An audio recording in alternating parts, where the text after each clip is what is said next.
Retirement planning बहुत जरूरी है। बहुत ही जरूरी है रिटायरमेंट प्लानिंग। साथियों, आज हम इसी विषय के ऊपर चर्चा करने वाले हैं। मेरा नाम अमित कुमार है। वीडियो देखने वाले सभी साथियों को हमारा प्यार भरा नमस्कार। साथियों, मैंने अपने दोनों मोबाइल नंबर 8057322680 तथा दूसरा मोबाइल नंबर 9368447042 ये लिख दिए हैं सबसे नीचे। ऑल इंडिया सर्विस हमारे यहाँ उपलब्ध है। 24/7 I am available for you. ठीक है ना। भारत के किसी भी कोने से आप हैं, आप मुझसे वहीं से कनेक्ट कर सकते हैं। साथियों, आज का जो टॉपिक हमने लिया है रिटायरमेंट प्लानिंग बहुत जरूरी है।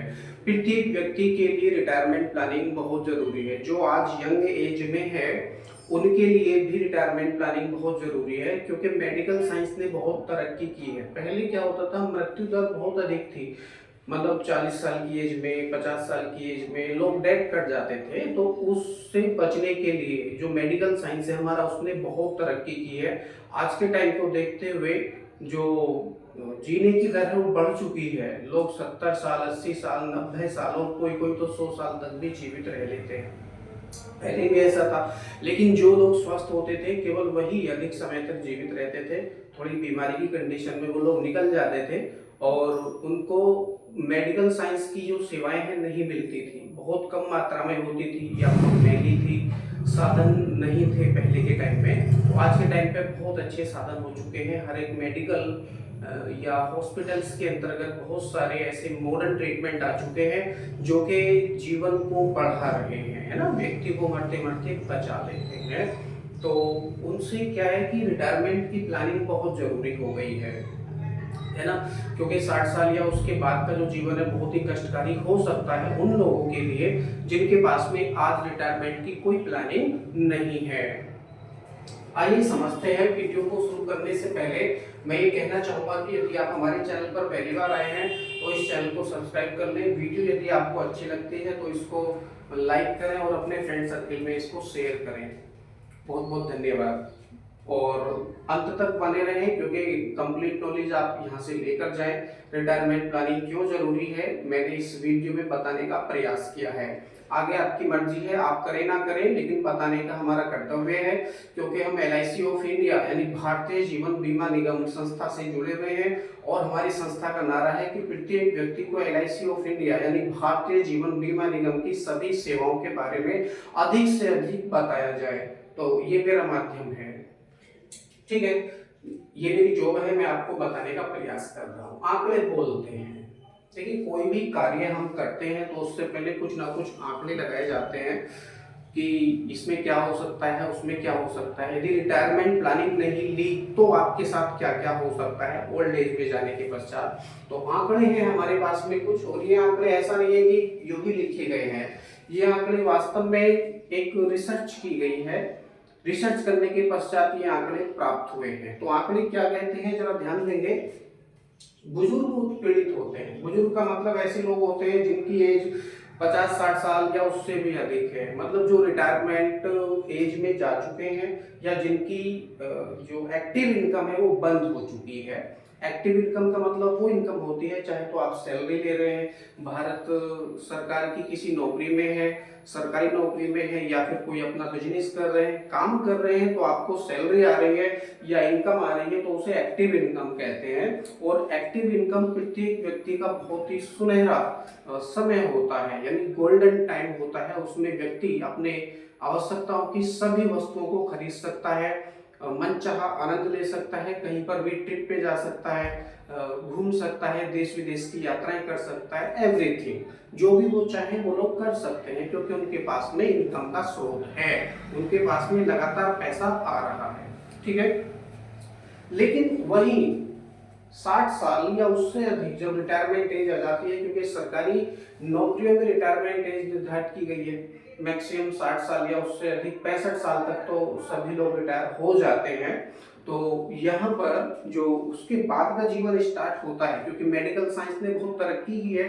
60 साल 65 साल के बाद में भी लोग जीवित रहते हैं। ऐसा नहीं है कि वो लोग चले जाते हैं, तो जाते नहीं है, क्योंकि मेडिकल साइंस ने बहुत तरक्की की है, उनको बचा लिया जाता है औषधीय सेवाएं दे करके, मेडिकल ट्रीटमेंट दे करके, है ना, और लंबे समय तक उनको जीवित बनाए रखा जाता है। तो आगे समझेंगे इसमें। बुजुर्ग उत्पीड़ित होते हैं, बुजुर्ग यानी जब उनके पास कोई रेगुलर इनकम नहीं होती है, एक्टिव इनकम नहीं होती है, तो उनको उत्पीड़न का शिकार होना पड़ता है। और केवल भारत में ही नहीं, न केवल भारत में बल्कि विश्व में बुजुर्ग उत्पीड़ित होते हैं। आंकड़े हैं बहुत सारे देशों पर, ये रिसर्च की गई है कि वहां पर उत्पीड़न की दर कितनी कितनी है। तो सबसे पहले उत्पीड़न की दर समझ लेते हैं। क्रोएशिया देश में, क्रोएशिया देश में 61% है, 61%। देखिए अपने आप में बहुत ही बड़ी उत्पीड़न की दर है, क्योंकि वहां के लोग अपने रिटायरमेंट प्लानिंग करना भूल जाते हैं, और यदि करते हैं तो बहुत ही कम मात्रा में करते हैं, और बहुत से लोग तो ऐसे हैं कि करते ही नहीं है, रिटायरमेंट की तरफ ध्यान ही नहीं देते। वो अपना पूरा जीवन अपने बच्चों में, अपने पत्नी में, उनके खर्चों को पूरा करने में, उनकी सेवाएं को पूरा करने में लगा देते हैं। जो भी इनकम आती है वो सब पूरा घर के ऊपर खर्चा कर देते हैं, और अपने लिए किसी प्रकार की कोई भी रिटायरमेंट प्लानिंग वो लोग नहीं कराते हैं। ठीक है, तो क्रोएशिया में 61% है उत्पीड़न की दर। जो बुजुर्ग व्यक्ति है हमारे, उनको उत्पीड़ित किया जाता है विदेशों में भी, भारत में ही नहीं विदेशों में भी उनको उत्पीड़ित किया जाता है। और क्रोएशिया में 61% उत्पीड़न की दर है। वहीं अगर चाइना की बात करें, क्योंकि पॉपुलेशन की दृष्टि से अगर देखा जाए, जनसंख्या की दृष्टि से देखा जाए, तो चीन में सबसे ज्यादा है, 36% वहां पर उत्पीड़न की दर है। बताइए इतनी बड़ी मात्रा में। चाइना जो एक बहुत विशाल देश है क्षेत्रफल की दृष्टि से भी और जनसंख्या की दृष्टि से भी, तो वहीं पर जो उत्पीड़न की दर है वो 36% है। बताइए विदेशों तक में लोग उत्पीड़ित हो रहे हैं। भारत की अगर हम बात करें तो 14% है ना, थोड़ी कम है, लेकिन आप इसको इतना कम मत समझिए, क्योंकि भारत की जनसंख्या 140 करोड़ के पार जा चुकी है। इवन यहाँ तक कि 145 करोड़ तक हो गई होगी, है ना। तो इतनी जनसंख्या में 14% आप कैलकुलेशन कर लीजिए कितनी संख्या आएगी। यानी भारत में भी यह संख्या कम नहीं है, 14% है। अमेरिका की अगर हम बात करें तो वहां पर 10% है उत्पीड़न की दर। जो बुजुर्ग लोग हैं वहां पर भी उत्पीड़ित होते हैं। अपने आप को सुपर पावर कहलाने वाला अमेरिका भी अपने बुजुर्गों को उत्पीड़ित करवाता है, क्योंकि वहां के लोगों के पास भी प्लानिंग है, लेकिन कम मात्रा में है। यानी 90% लोगों ने अपनी रिटायरमेंट की प्लानिंग की हुई है, बाकी जो 10% लोग हैं उन्होंने नहीं की है। इसका सीधा सा मतलब ये हो जाता है। तो वहीं पर अगर हम आयरलैंड की बात करें, आयरलैंड में सबसे कम यानी 2% उत्पीड़न की दर है। देखिए ये जो उत्पीड़न की दर है ये अनुमानित है ना, आंकड़े लगाए गए हैं, रिसर्च करने के पश्चात ये प्राप्त किए गए हैं। ऊपर नीचे हो सकते हैं कुछ नंबर्स, है ना, तो आप समझ सकते हैं, लेकिन उत्पीड़ित होते ही है। प्रत्येक देश में, प्रत्येक जगह पर, हर जगह पर जो बुजुर्ग हैं रेगुलर इनकम नहीं आने के कारण उत्पीड़ित होते हैं। ये तो पहला आंकड़ा हो गया कि भैया विदेशों में भी उत्पीड़ित होते हैं। अब वहीं अगर दूसरे आंकड़ों की बात करें, विशेषकर ये भारत की मैंने स्थिति लिखी है अपने देश की, अन्य आंकड़े में क्या कहते हैं।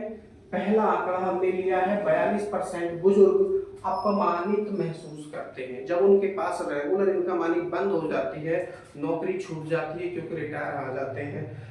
कोई प्राइवेट अगर जॉब करते हैं तो उसमें भी रिटायरमेंट एज आ जाती है, या फिर कोई बिजनेस कर रहे हैं तो घर पे बैठ जाते हैं और उनके स्थान पर उनके बेटे बिजनेस संभालते हैं, तो उनके पास में एक रेगुलर इनकम जो आनी चाहिए थी बंद हो जाती है, एक्टिव इनकम बंद हो जाती है ना। तो 42% बुजुर्ग इसीलिए अपमानित महसूस करते हैं। दूसरे आंकड़ों में क्या लेते हैं, 37.80% बुजुर्गों को गालियां सुननी पड़ती हैं। यहाँ इतना ही नहीं है, उत्पीड़न हर जगह पर है, हर देश में है। और यहाँ इतना उत्पीड़न है भारत देश के अंतर्गत, यदि आपकी जेब में पैसा है तो सब रिश्ते आपके हैं। आप समझिए भारत देश की अगर मैं बात करूं अपने देश की, तो यदि आपकी जेब में पैसा है, भरपूर पैसा है, तो सब रिश्ते आपके हो जाएंगे, बेटी बेटा नाती पोते उते सब, है ना। दूर के जो रिश्तेदार हैं, बहुत दूर के रिश्तेदार है ना, नानी का, चाचा का, फूफा का, ऐसे वाले रिश्ते होते हैं ये रिश्ते भी आपके खास हो जाते हैं यदि आपकी जेब में पैसा है तो, है ना। तो पैसा नहीं होने के कारण क्या होता है, 37.8% बुजुर्गों को गालियां सुननी पड़ती है, ना केवल अपने परिवार के लोगों की, ना केवल अपने बहू बेटों की, बल्कि बाहर के लोग भी उनसे किनारा करना शुरू कर देते हैं। गांव बस्ती मोहल्ले के लोग भी उनसे किनारा करना शुरू कर देते हैं। आगे 3, सबसे अधिक बुरा व्यवहार करने वालों में बहू और बेटे शामिल हैं। देखिए, जिनका पालन पोषण करने में, जिनकी आवश्यकताएं पूरी करने में आपने अपनी पूरी जिंदगी निकाल दी, उन लोगों ने ही आपको सबसे बुरा बताया है ना। मोमबत्ती अपने अंदर धागे को सजोकर रखती है, जब उसको जलाया जाता है तो वही धागा पूरी मोमबत्ती को जला देता है। ये बहुत गहरी बात बताई है मैंने, आप ये बिल्कुल कतई ना समझे कि मैंने ब्लैक बोर्ड पर चौक से लिखकर आपको समझाने का प्रयास किया है, परंतु मेरे शब्दों को देखिए, ये कितनी गहराई से बात कर रहे हैं। बुरा व्यवहार होता है उनके साथ, बेशक वो बताएं या ना बताएं। आगे समझेंगे, सबसे अधिक बुरा व्यवहार करने वालों में बहू और बेटे शामिल हैं। नंबर 4 में क्या है, 53.40% बुजुर्ग उत्पीड़न के बाद चुप बैठ जाते हैं, क्योंकि रेगुलर इनके पास रेगुलर इनकम नहीं होती है। वो अपने इस समय को ऐसा समझ लेते हैं कि ये तो हमारा नसीब है, अब हम कहाँ जाएंगे, है ना, अब हम करेंगे क्या रिटायरमेंट के बाद में, क्योंकि हमारे पास ना तो प्लॉट है, ना धन है, ना संपत्ति है, ना जमीन है, ना जायदाद है। एक्टिव इनकम थी, कर रहे थे, खा रहे थे, कर रहे थे, खा रहे थे, मौज ले रहे थे, लेकिन आफ्टर रिटायरमेंट, रिटायरमेंट के पश्चात उनके पास में कोई भी इनकम नहीं होने से उत्पीड़न के पश्चात ऐसे बुजुर्ग चुप बैठ जाते हैं। बताइए कितनी दयनीय स्थिति हो जाती है जब उनके ही अपने परिवार के लोग उनको गालियां देते हैं, उत्पीड़ित करते हैं, और उसके पश्चात वो लोग चुप बैठ जाते हैं अपना अपमान करवाने के पश्चात। ठीक है, नेक्स्ट में नंबर 5 में क्या बताया है, 28.20% बुजुर्गों को आर्थिक तौर पर नजरअंदाज किया जाता है। देखिए, जब उनके पास में कोई भी इनकम नहीं होती है तो उस इनकम के नहीं होने से उनके बच्चे भी उनको आर्थिक तौर पर नजरअंदाज कर देते हैं।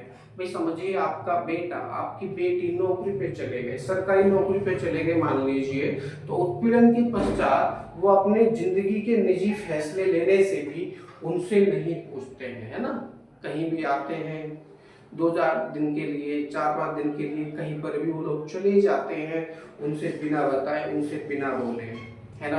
तो ये भी उत्पीड़न होता है ना। अपने बुजुर्गों के साथ बैठिए, उनकी बातों को समझिए तो उनको अच्छा महसूस होगा। उनके पास नहीं बैठने से, उनकी बातों को नहीं सुनने से भी वो लोग उत्पीड़ित होते हैं, है ना। अपनी जिंदगी का जो अनुभव है वो लोग किसके साथ साझा करेंगे, है ना। वो अच्छी बात नहीं, आप पैसा कमा रहे हो, नौकरी लग चुकी है या बिजनेस में जा चुके हो, आपके पास 1.5-2 लाख, 3 लाख, 5 लाख, 10 लाख रुपए प्रति महीने की इनकम आ रही है, वेरी गुड, लेकिन अपने बुजुर्गों को ना भूलें, क्योंकि वो लोग उत्पीड़ित होते हैं, क्योंकि उनके पास में इनकम का कोई भी साधन उस समय नहीं होता है। तो क्या है, 28.20% बुजुर्गों को आर्थिक तौर पर नजरअंदाज किया जाता है, देख के अनदेखा कर देते हैं, चुप निकल जाते हैं बिना बताए।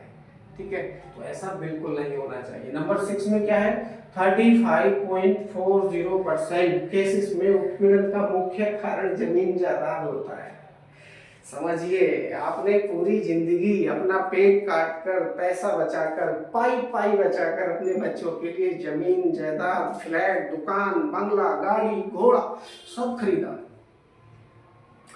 सब खरीदा और बाद में यही चीजें उत्पीड़न का शिकार बन गई है ना। आपके मान लीजिए 3 बेटे हैं, किसी को कम, किसी को ज्यादा दे दोगे तो झगड़ा होगा परिवार में। झगड़ा क्या होगा भैया, जिसको कम दोगे आप वही बेटा, है ना, राशन पानी लेके चढ़ जाएगा, गालियां देगा, बुरा भला कहेगा, है ना। तो यही चीजें बाद में उत्पीड़न का शिकार बन जाती है या मुख्य कारण बन जाती है। समझ में आ रहा होगा। वीडियो बहुत ही इंटरेस्टिंग है और इसमें बहुत सारे जो अपने ऊपर लेके देखो, ये सच्चाई है जीवन की। भारत में ऐसा होता है, ये रियलिटी है। आप बेशक अपने मन की व्यथा किसी से ना कहें, लेकिन ये सच्चाई है। ठीक है, नेक्स्ट में बताया गया है 72% बुजुर्ग सोचते हैं कि एक रेगुलर इनकम ही उन्हें इस व्यवहार से बचा सकती है। रेगुलर इनकम, क्योंकि रिटायरमेंट के बाद भी आपका जीवन बचता है। ऐसा नहीं है कि रिटायर हो गए, टिकट कट गया, बात खत्म, अब हमारा जीवन नहीं है। जीवन होता है, उसके बाद जो खर्चे आते हैं बहुत ज्यादा हो जाते हैं। क्योंकि आप नौकरी कर रहे हैं, मान के चलो आज की डेट में ये चल रहा है हमारा अक्टूबर 2025 है ना, अक्टूबर 2025 में किसी की एज थी मान लीजिए 30 ईयर एज थी, तो उस समय उसकी जो सैलरी थी मानकर चलो 50,000 से शुरू होती है कोई भी सरकारी नौकरी, है ना। धीरे धीरे जैसे जैसे चलते चले जाएंगे तो महंगाई भी बढ़ रही है। 10 साल के बाद महंगाई कुछ और होगी, 20 साल के बाद महंगाई कुछ और होगी, 30 साल के बाद महंगाई कुछ और होगी। आपकी एज थी 30 साल, है ना। ऐसा नहीं है कि सैलरी नहीं बढ़ेगी, तो सैलरी भी बढ़ेगी। आपकी सैलरी 50,000 से 60,000, 70, 80, 90, 100, 1.5 लाख, 2 लाख, चलो 2 लाख मान लेते लास्ट। जब आपकी एज 60 साल हो जाती है तो आपकी जो सैलरी है 2 लाख रुपए प्रति महीना हो जाती है। तो उसमें सारे खर्चे भी हैं, महंगाई कम से कम 2 गुना 3 गुना हो जाएगी उस समय 30 साल के बाद में। तो ये भी आप ध्यान में रखिए। तो कुछ भी बचेगा नहीं आपके पास में, है ना, सेविंग करने के लिए। तो अभी से आप अपनी रिटायरमेंट प्लानिंग करें।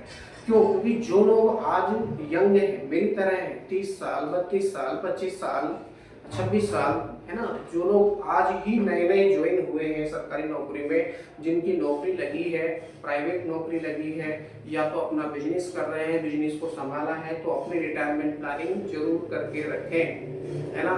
अपनी रिटायरमेंट प्लानिंग जरूर करके रखें, क्योंकि कल को आप भी बुजुर्ग बनेंगे।